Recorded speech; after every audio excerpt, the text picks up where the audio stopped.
The channel. I'm Henrik and this is Grand Tactician the Civil War.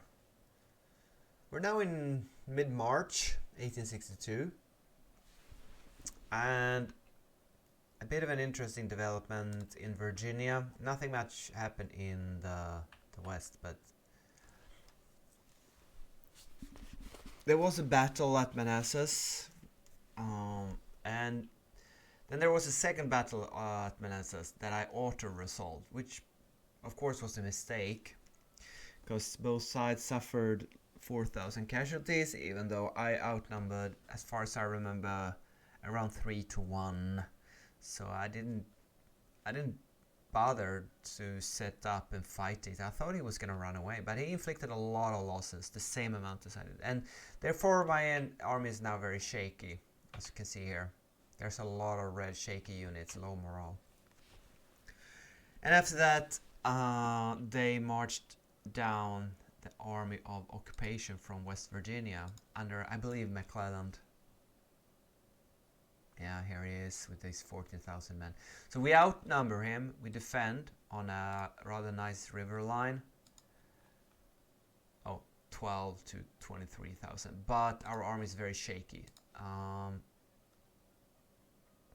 So maybe I'm not that worried about the outcome of this specific battle. But what happens when after this battle, when my morale is getting lower and lower and lower, and the unit just keep hammering away? Now, I will repeat this in this video. I am playing on the lowest possible aggressiveness level, yet the AI keeps sending army after army into me, attacking relentlessly. I believe the aggressiveness settings are broken. Doesn't matter what setting you use. And I don't think the Union AI is going to succeed. They're near breaking point at 60 national morale. So in November, when there's a new election, there's going to be a democratic new president and the campaign will be over. So basically the AI is suiciding. But at the moment here, my army in Northern Virginia are a bit shaky. We've spotted a couple of... Oh, right. Maybe I should deploy. Obviously, I didn't know exactly where they were going to cross. I suspected that they were going to march straight down the road and go to the Stonebridge at Stonebridge East. But they seem to be heading towards the Georgian division here. In case you're following this series, we have a new second corps in the Army of Northern Virginia. And you know there was competition who was going to get in command of that. But in that auto-resolved battle, it turned out we had two leaders that were 3-star experience.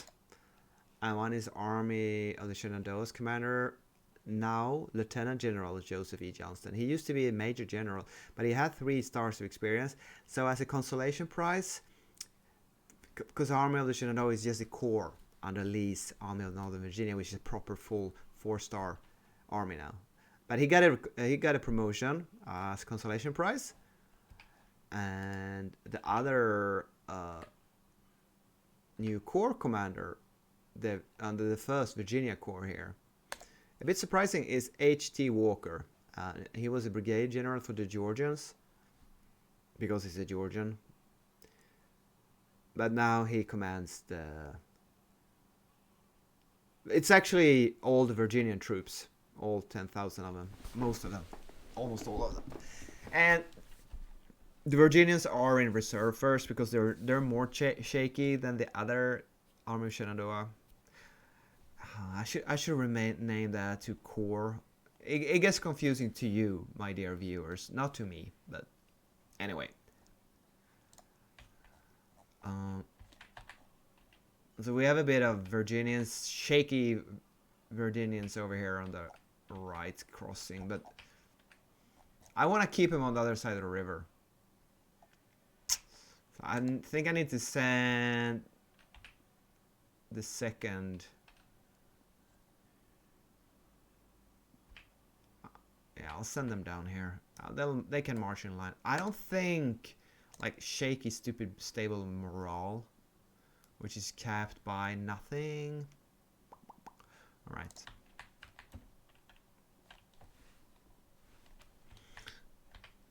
So yeah, I'm a bit sad that actually that the Union morale is so low already, national morale.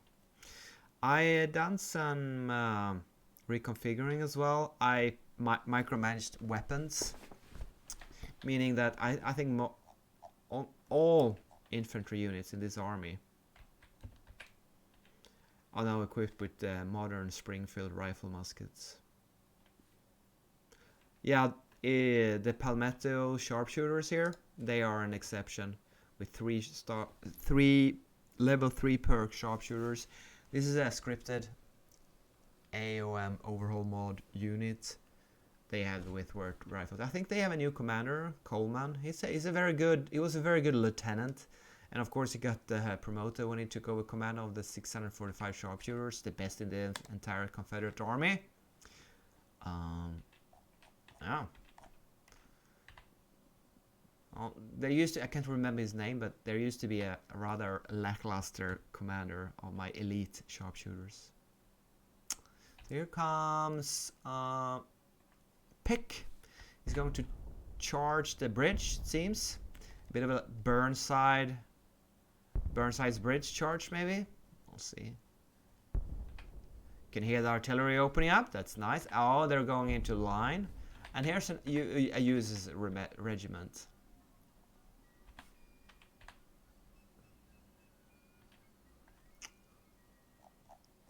It doesn't seem like McClelland is going to try to outflank me. He's just gonna use brute force, even though he's outnumbered 1-2. Typical AI hubris. Here he comes. It's the 1st Brigade under... Can you tell? Yeah. Peck. But the division commander. 1st Division. It's a bit hard to tell who is in charge of the 1st Division, isn't it? No, it doesn't. Okay, so we see some Union losses here. They're laying there on the road. 50. So that's supposed to be 50 casualties. Okay.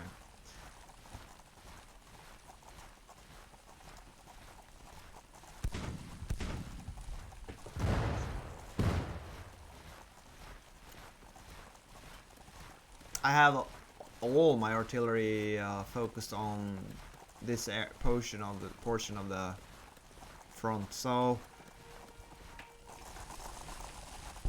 oh, here comes a lot of artillery, and he's just immediately trying to charge the bridge. Wait, what? I'm sorry.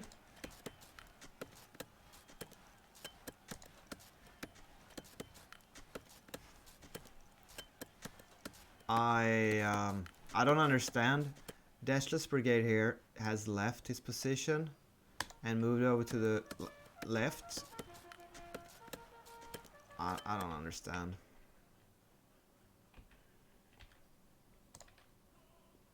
Okay, Armistead's Brigade here. I guess I haven't renamed the North Carolinian units.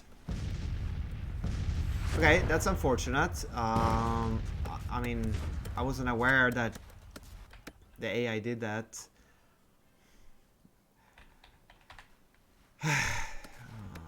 Right. Well, I suppose we will be able to throw him out, but yeah.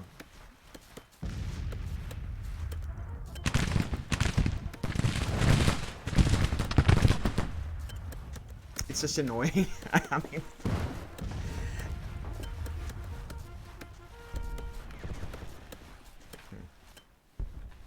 what's that?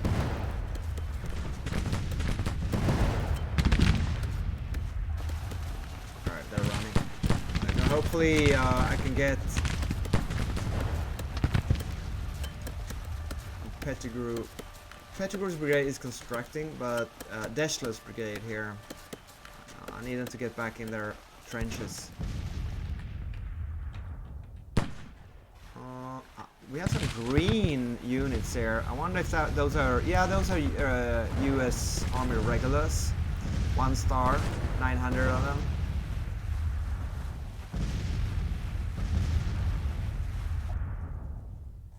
Okay. I wasn't aware their uniforms were green. US is regular when I played the Union.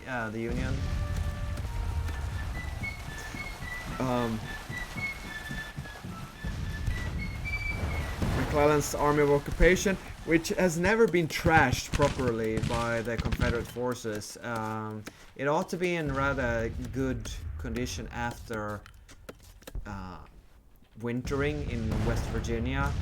I had an army, Pickett's army, whatever it's called, expecting to halt them in one position, but they outflanked them and entered Virginia from West Virginia and moved up towards Manassas from the west. So this army has usually operated more like in central Virginia down towards Richmond from West Virginia.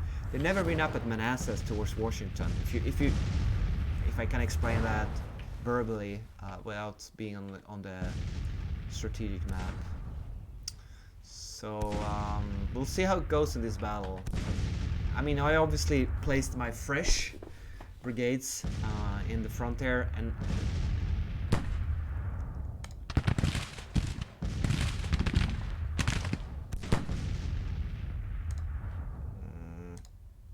it's a shame. Cooper's Virginian artillery here doesn't seem to be utilizing their firepower, so we're gonna give them a manual order, and that made them open up with the risk of them pursuing over the top of the bridge. And I don't think Jackson's artillery is opening up. Oh, they're firing some of them, but no, they're all firing here. We have South Carolina Artillery Reserve and the other South Carolina Artillery firing away. This is going to be very bloody for McClelland. But it shows the AI capabilities in all its amazing glory in this game. A glorious charge across the bridge. I'm gonna use my sharpshooters on this flank because I want them to get more experience in this turkey shoot. I think they should be able to double time over there. Why can't they run? Because they're not suave. Oh, we don't have cavalry units. We have the North Carolinian artillery here, all 28 pieces. They're obviously firing. Well, some Union troopers almost reached the trenches here. It's a bit loud. Do we have a bit of a melee here? Old brigade. 1600 troops.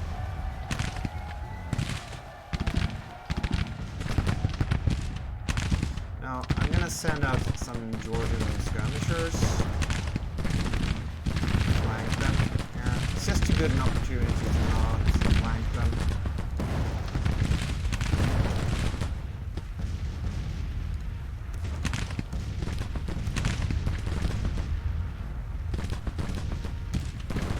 Mclelland, you son of a gun.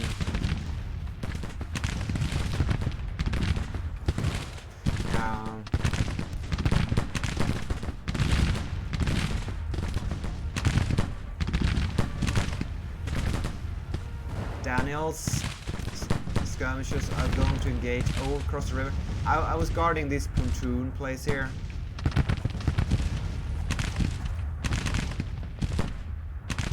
I wouldn't put it above the dastardly Union AI to just teleport across the river somewhere. Armisted's firing away here. Colonel Armistead has 3 stars of experience now.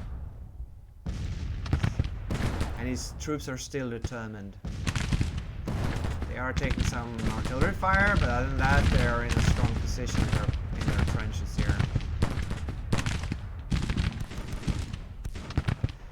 Maxi decides to send in a couple of skirmishes as well from the Confederate right flank, because he wants experience as well. Why should all the other McClelland is retreating. That battle only lasted for a very short time. And incompetence is just first.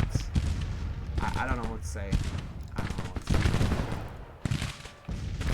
Yeah, this is very strong defensive terrain. I get it. But yeah.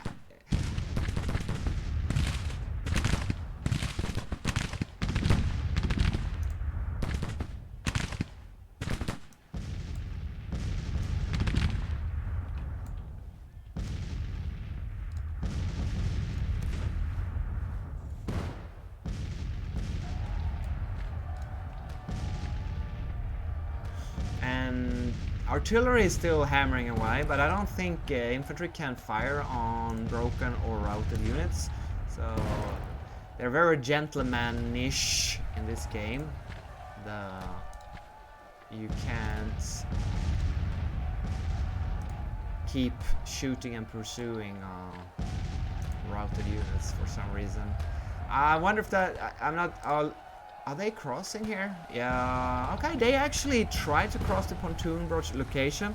I don't have any engineer units in this army. It would be fun to try it out to build a pontoon in battle. If you have a perk with engineer perk, you should be able to do it within battle, or you can use engineering points at the beginning of battle. I actually never built a pontoon bridge in a single battle. All right. How about we just? Okay, we're gonna check the losses. That will be a McClelland managed 1900 losses to almost 200 losses. So that was probably the most decisive loss or win for the Confederates during the entire war. So there you go.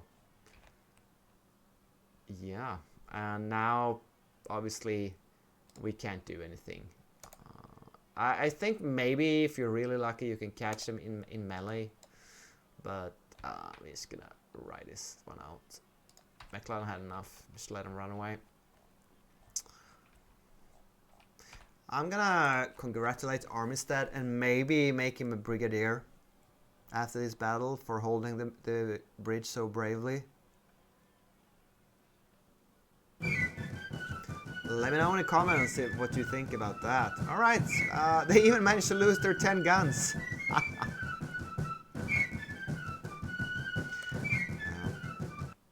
What a disaster.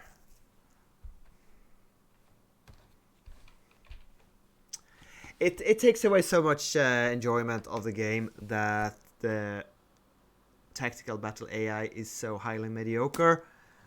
But it's not only that. Now it's not only losing the allure of the individual battles.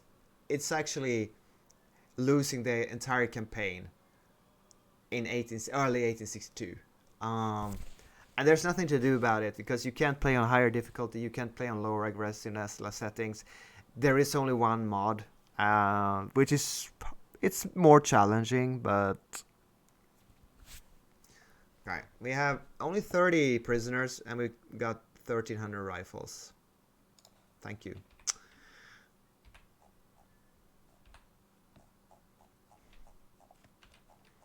And I did march up. Okay, so here's what I was saying, that this is the army of occupation under McClelland that just lost. Which is why they have only 60 casualties. I don't know. Oh, yes, I do. That's my scouting reports. We all know they came here with 15,000 and just lost 2,000 or so. But anyway, now they're going to run back where? So I was planning on using Army of Eastern Tennessee under Pickett with their new Alabama Corps here under Buckner Sr. I was planning to use them because they've been wintering in Salem here at the depot. Well, first to defend versus Army of Occupation. But now when that is broken, should we send them back and send them into Kentucky? Because that was the original plan. But that was before Army of Occupation entered Northern Virginia like it just did. It's still 11,000 or more.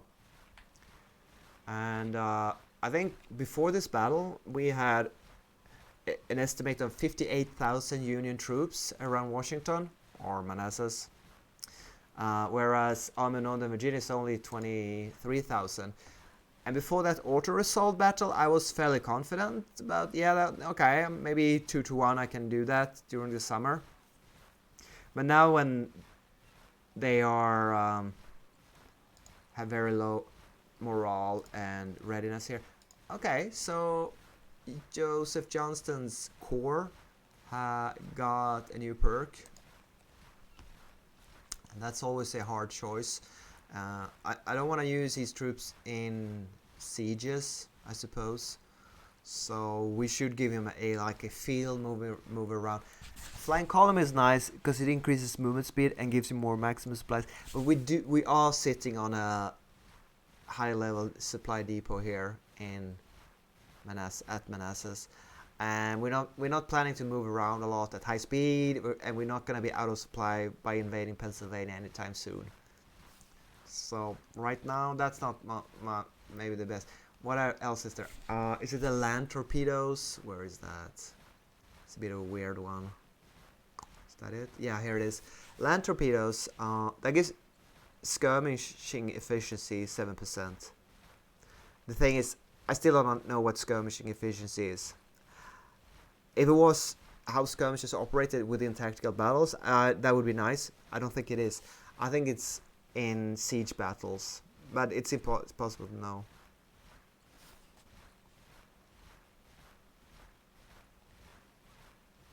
We could send reporters along and gain some fame, but the commanders in this army is already famous, and I guess we have to wait and assign. We're sitting on a telegraph station. We don't need order delays. Okay, I'll try to ask around maybe on the forums and check the manual once again for skirmishing efficiency, but we'll wait with that perk for now.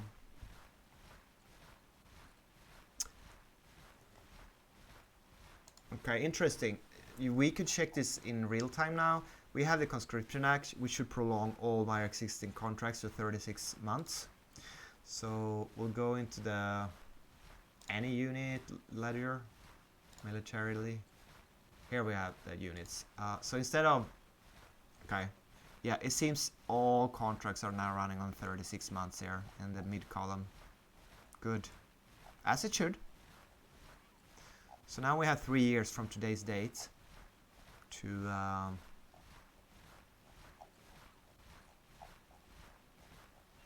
oh, okay, except some regular fortification, no, fort garrison they have 99 months. They are permanent regular troops. But yeah, so that works. So what I did was I actually bypassed the Militia Act 1 and 2 and 3. No, I'm sorry, I didn't bypass Militia Act 1 because it was researched at the beginning of the campaign, but I did bypass 2 and 3. So what it says here is that longer contracts allow units to remain in the army enough time for them to become more effective in battle. Recruitment quotas are increased.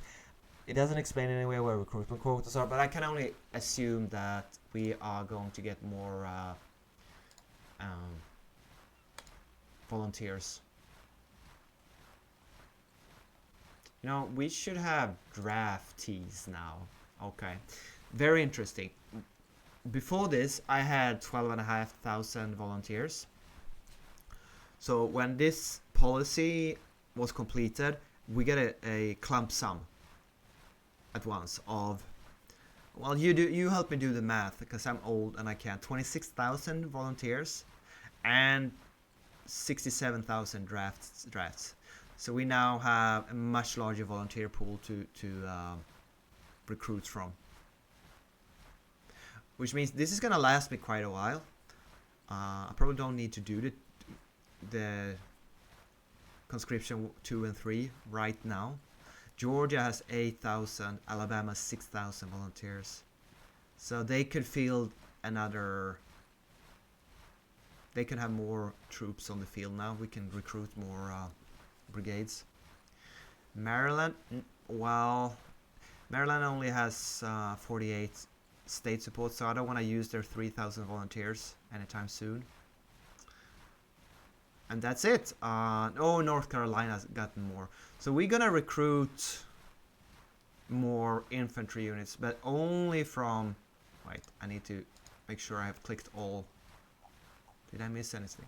Alabama, Georgia, maybe one from Kentucky. I guess I need to check out what shape my old veteran brigades are in before I decide if I want. Louisiana, potentially 3,000 volunteers, could do another one. Let me check the economical situation. Yes, we do have 27 million, but our surplus is down from way back in 61. I had 150, then down to 100.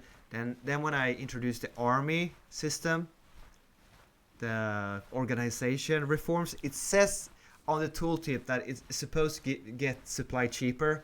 Yeah, sure thing, of course, game. The game lied to me. And, well, the thing is that army upkeep and supply depot has fallen back down a bit now. And it's back to the same numbers as before. But I'm only breaking even here now with my budget. What is that? Is it the revenues that's gone down? No. Is it the expenses that's gone up? No. Alright, I don't know why, but yes, I have money in my treasury, but I don't have any surplus. So if I spend this, there's no way I can get more money to do other stuff. On the other hand, new brigades aren't that expensive. I have the weapons in the supply depots. So I guess we will be recruiting some units. But I wasn't sure if the Conscription Act itself would give me more over time or just all at once. And what we do know is that more volunteers in the pool means you get them at once. Replacement speed increase, I think, when you go from the recruit pool into units will increase. Replacement speed could also be how many volunteers enter the recruitment pool. And we lost 4 points of national morale. Yeah, we did.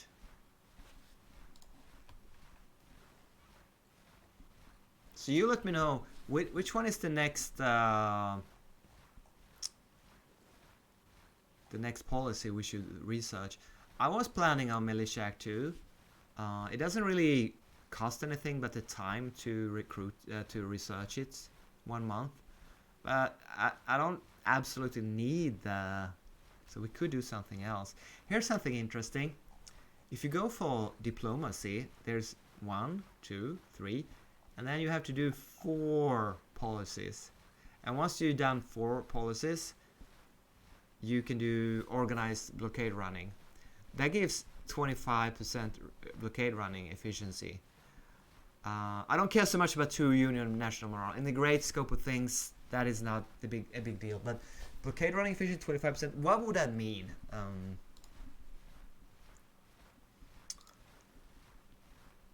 I think maybe I don't know. It doesn't sound very important. 25% blockade running. Would it mean that my tariffs would increase 25%? Then that would be huge. Then it would be 75 million in my budget. But I have no... What is blockade running? Yeah, I know. It's ships running past the Union naval blockade, of course. But how much is 25% of what income post in the budget? I don't know. And I suppose I'm not gonna do it because out of 7 policies available, yeah, I know I can have more, but is that the best I can do with my next 4 policies researched? increase relations with Europeans, just so I can have 25% blockade running. There must be better policies I can research. Right? We are blocked out of Chapter 3 until late 62 or early 63, and by that time maybe probably the campaign is over. So industry, well,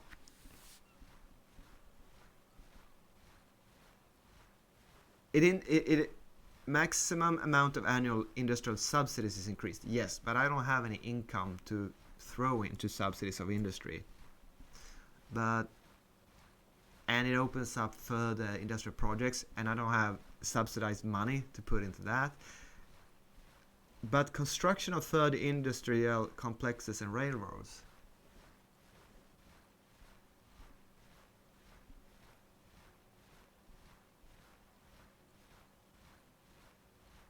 It allows further industrial complexes and railroads.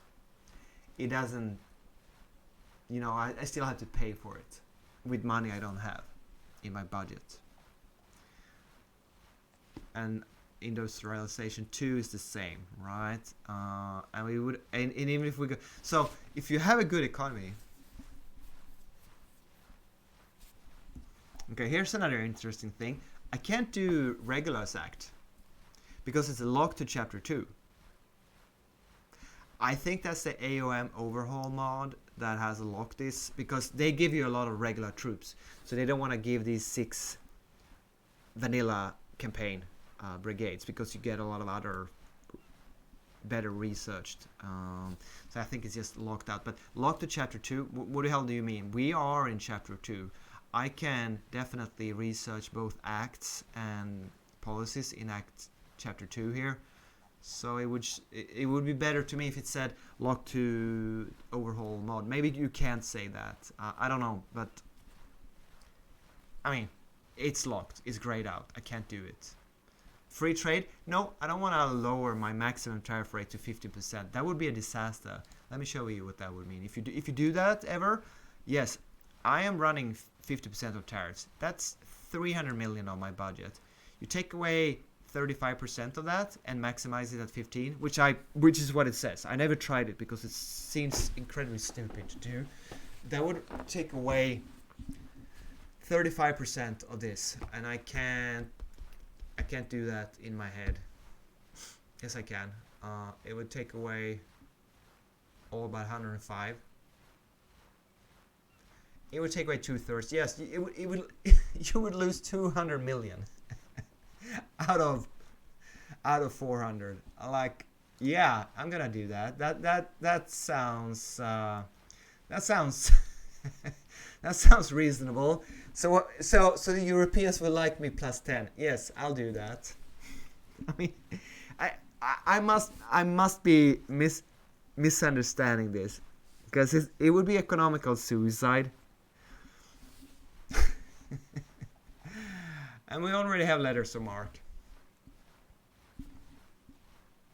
Sure, I could print notes, but you know what? Okay, 60 million newly printed money each year. Yeah, that's pretty nice, actually. I think maybe it's worth it, just to get some cash. I'll show you what I figure I'd lose out on it. We now have an income tax of 60 million per year, which is based on public wealth. Public wealth is mediocre. So my estimate is that you would lose 10% of this, which is actually much less than the newly printed money. I don't think that 60 million will get inside your budget. If you look at the policy here, I probably need to ask this in the ongoing thread about how the budget works with the developers involved on the Steam forums. The government will receive 60 million in newly printed money each year. I suppose it's cash money into the treasury. What else could it be? Yeah, I guess we're gonna do that. I don't like hollowing out the public wealth.